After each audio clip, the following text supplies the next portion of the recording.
əsas böyük məqsədə Azərbaycan hakimiyyəti çata bilməyəcək. Nə idi o böyük məqsəd və nəyə görə o məqsədə çata bilməyəcəklər? Məqsəd Azərbaycan cəmiyyətini qorxutmaq, susturmaq, tamamilə öz aləmlərində islah etməkdir. Amma təcrübə göstərir ki, Azərbaycan cəmiyyəti kifayət qədər güclüdür.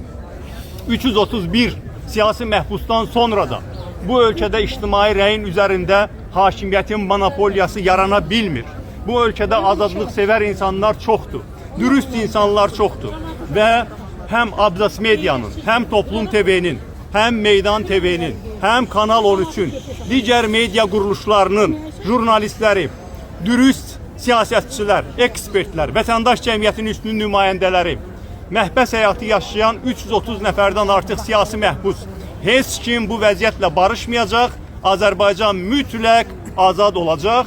Siyasi məhbusların hamısına azadlıq tələb edirik. Sağ olun.